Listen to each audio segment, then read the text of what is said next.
And with us today is Jason Hull and Rob Kreisinger-Denk here to tell us about the latest production of Script2Stage2Screen, Room 5, Motel 6. Welcome, you guys. Thank you. Thank you. Yeah, well, can you tell us more about the production that's going into the last show? Is that correct? This is the final production of our 12th season. It is a show that I wrote and will be directing, and in which Rob is appearing.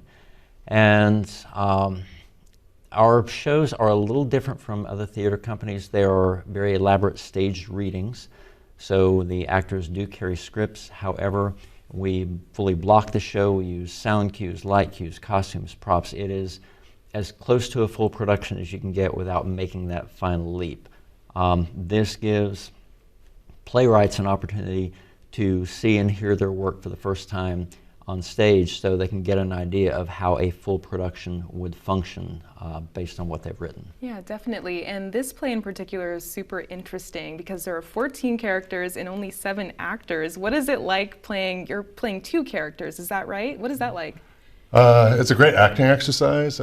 That's probably the dream of any actor, is to be able to do more than one thing in a show. And I'm generally somebody who's cast in dramas. And in this particular show, I get one scene where I get to be dramatic, and then another scene where I just get to be all out funny. And I like being able to play with both of those, particularly in a short period of time.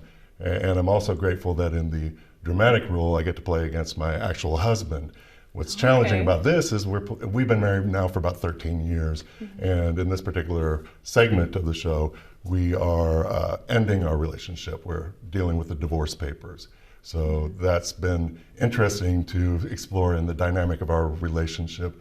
It's also, to Jason's credit, very forward politically, because when we think about marriage equality and where gay people have come as far as being able to marry, we don't think about what we also got with that was the right to divorce. When Canada passed their Equal Marriage Act, they had not changed the language in their legislations to accommodate for divorces for same-gendered couples. So the very first couple that wanted to divorce, who was a same-sex couple in Canada, couldn't until they changed the laws. So that was a step forward as far as rights, is for us to be able to divorce. So to be able to explore what it is for 2 men to divorce in this very emotional scene was a wonderful experience and a great acting exercise for us. Definitely. Well, I think that's what makes the play so interesting. It's that you could see just the variety of human experience in the same room, and it really shows that we're all interconnected, you know? We have 4 complete, very different stories. We have the story of a runaway bride, a story of an elderly heterosexual couple celebrating a very special anniversary. We have a same-sex couple that is signing their final divorce papers. And we have the wildest, most outrageous job interview anyone has ever seen or heard.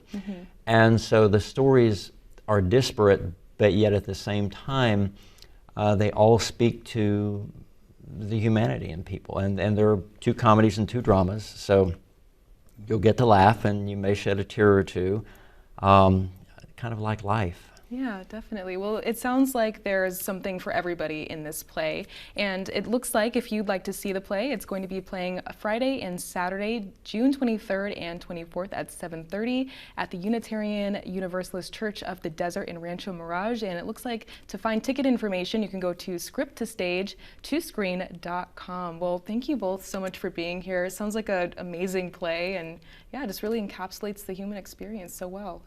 Well, that was my goal as a playwright, and I think we have a phenomenally talented group of actors who will be able to carry that off. Yeah, I just want to say on Jason's behalf, I mean, he's been called the Neil Simon of gay theater. I think that's underplaying what his contributions are to the desert. And I think that there's a lot of great talent out in the desert that gets missed. And a lot of the theaters in the area are struggling to regain audiences after the pandemic, because people got used to staying at home. But I would encourage anybody who bemoans the fact that there isn't a good variety of entertainment out there to really invest their money in the local community and go see local shows.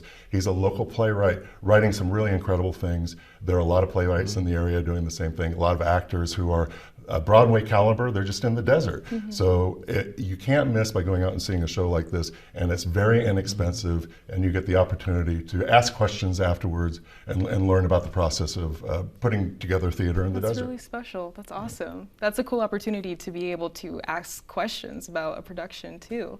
Well, thank you both again so much for coming on the show. It sounds like an amazing production, and I'm sold. I want to go see it. So thank you both. We'll Thank look you. forward to seeing you there. Thank you. you.